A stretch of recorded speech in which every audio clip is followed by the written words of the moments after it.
never seen anything like this in the 10 years I've been in the industry. Just make my life so much easier. It's a big issue. In the studio, we have a range of exciting guests from Trackunit, the industry, and partners of Trackunit. And I'm super excited to dive in.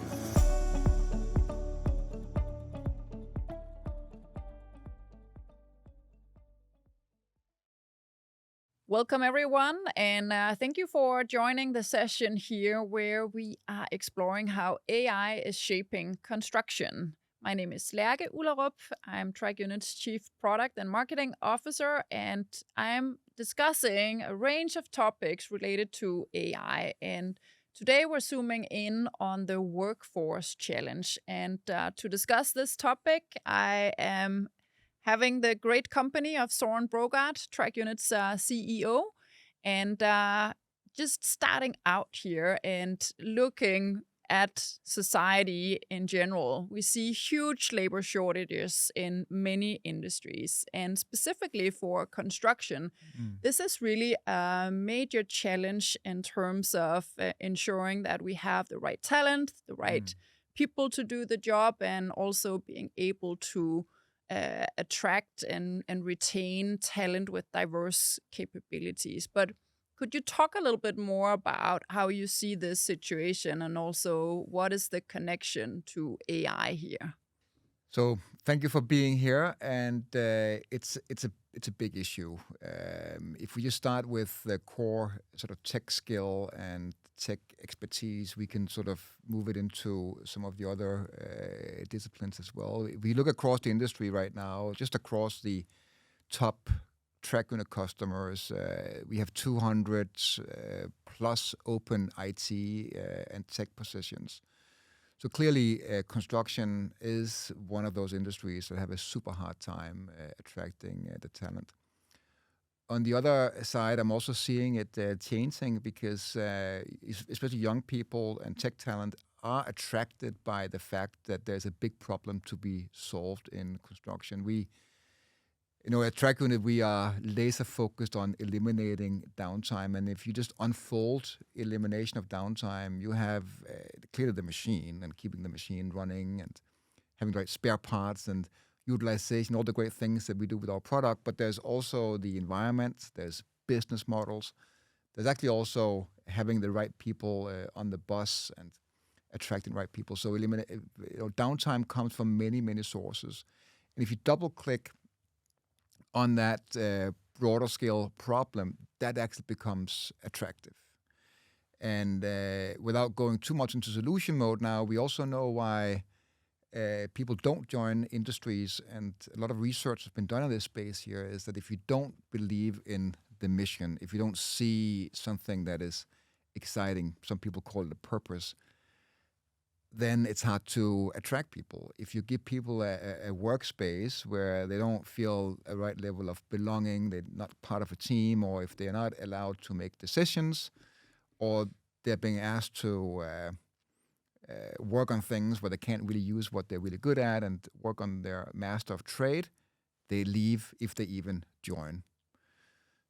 So that's sort of where I would like to start this conversation here, is that there's many dimensions in this, and we in construction, we actually have a very, very unique opportunity, especially with AI, to attract young people into a massive problem. I mean, construction it's a $13 trillion business, second largest industry in the world, that needs a lot of tech, a lot of talent to come help. And why would AI help here?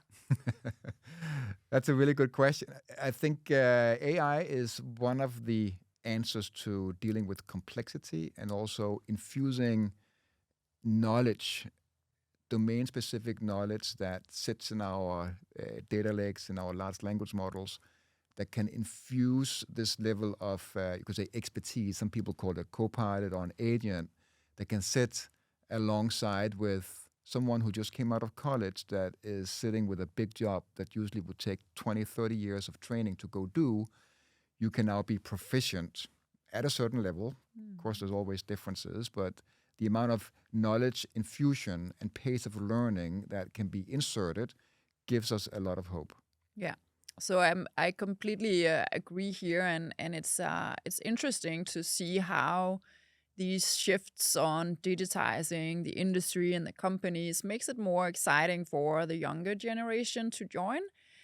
Around AI, I also see some research that, of course, the young generation are more prone to kind of maybe adopt these technologies. So how do we get, everyone else on the train here, and use that as also a way to learn and grow together?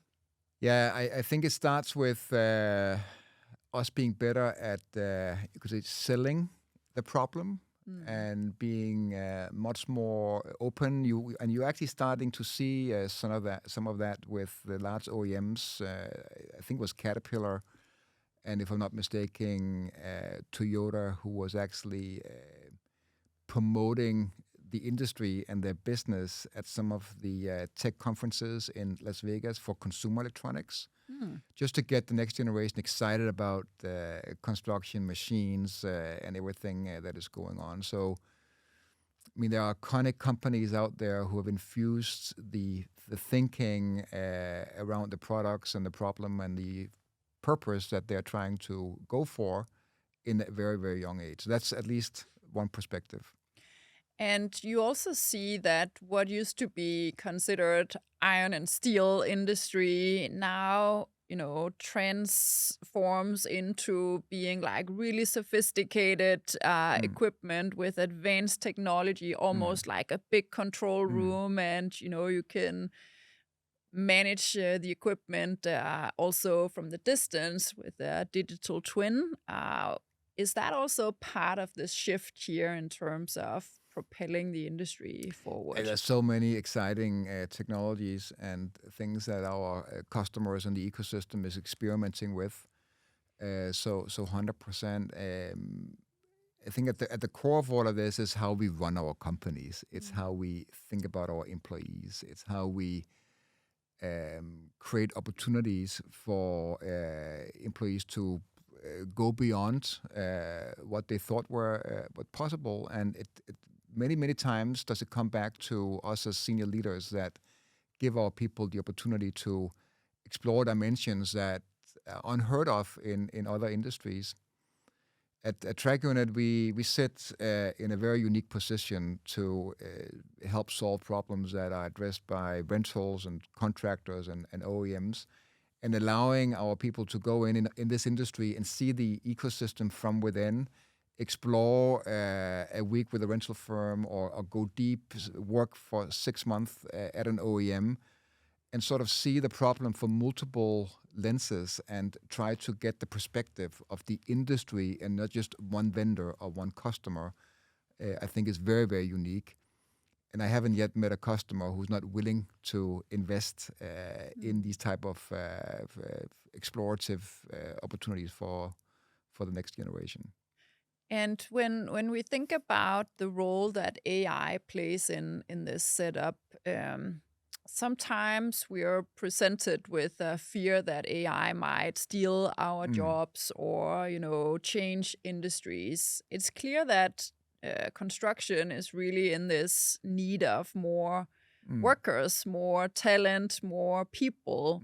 So how could we think about the way that AI changes jobs? Is it going to, steal jobs, or how do you see this? I don't think it's going to steal jobs. I think it's going to make it possible to keep up with the demand that is there. In an AI context, I think the way that we service our employees, the way we pick up on issues in our companies or in contracts or in partnerships, I think that's really where AI is coming in, helping out a lot, taking a lot of the manual work out of the equation. I mean, finding liabilities across hundreds of pages in a contract, and finding new smart ways of taking the you could say the work that can be put into an AI agent out of the equation and make people smarter and faster and more insightful, I think, is where you're going to see this. So, and then repurpose that capacity and those people into other more potentially strategic or more hands-on operations. So it sounds like humans are still relevant and needed, 100%. and we'll use AI to enhance really the human capabilities instead of reducing them or. Yeah, 100%. And I also think people want to work for companies that have an open mindset towards AI. They don't want to be told that you can only use these two tools because they've been authorized by IT. I mean, they want to have the freedom of choice. They want to have the freedom of moving quickly between tools. I mean, the space here is moving so fast that it's impossible for anyone in IT or legal to regulate what may or may not be useful. But coming back to what is really important is the governance and the boundaries of what are the absolutely no-goes and be strict on that, but then leave a large enough space for experimentation and for people to find what works for them. And on kind of the governance, what are the things that you see from a legislation point of view that companies should be paying attention to? Well, you have GDPR, you have the European Data Act, you have the Cyber Resilience Act, which are actually putting new demands on Trackunit, but also on our customers, where suddenly you need to be able to update firmware on a machine 5 years after it's being sold. You need to have a greater deal of accessibility to data for the end user upon request and so forth. So, I mean, the legislation is really pushing our industry into dimensions we haven't solved yet. Just to add to the complexity and the excitement of coming here to help. So, yeah. It surely is super interesting and with no doubt also something that will change the workforce environment. In what ways, if I'm a worker on a job site, or if I'm considering joining this industry, what would be your advice to someone from the outside? Come join the party. We are having a lot of fun here, and we are changing the way we use our systems, use our software, use data in general. I'm absolutely convinced that over the next 4 to 5 years, the way we interface with data is changing. We're talking to data. Data is assisting us in ways we thought was unheard of just a few years back. And we actually have massive amount of data, but we also insight poor, you could say. And coming into an industry where the data is somewhat structured and it's somewhat harmonized across a value chain that starts with putting engines and components, making a machine, putting it out into use in real life, either for rental firms or all the way out to contractors.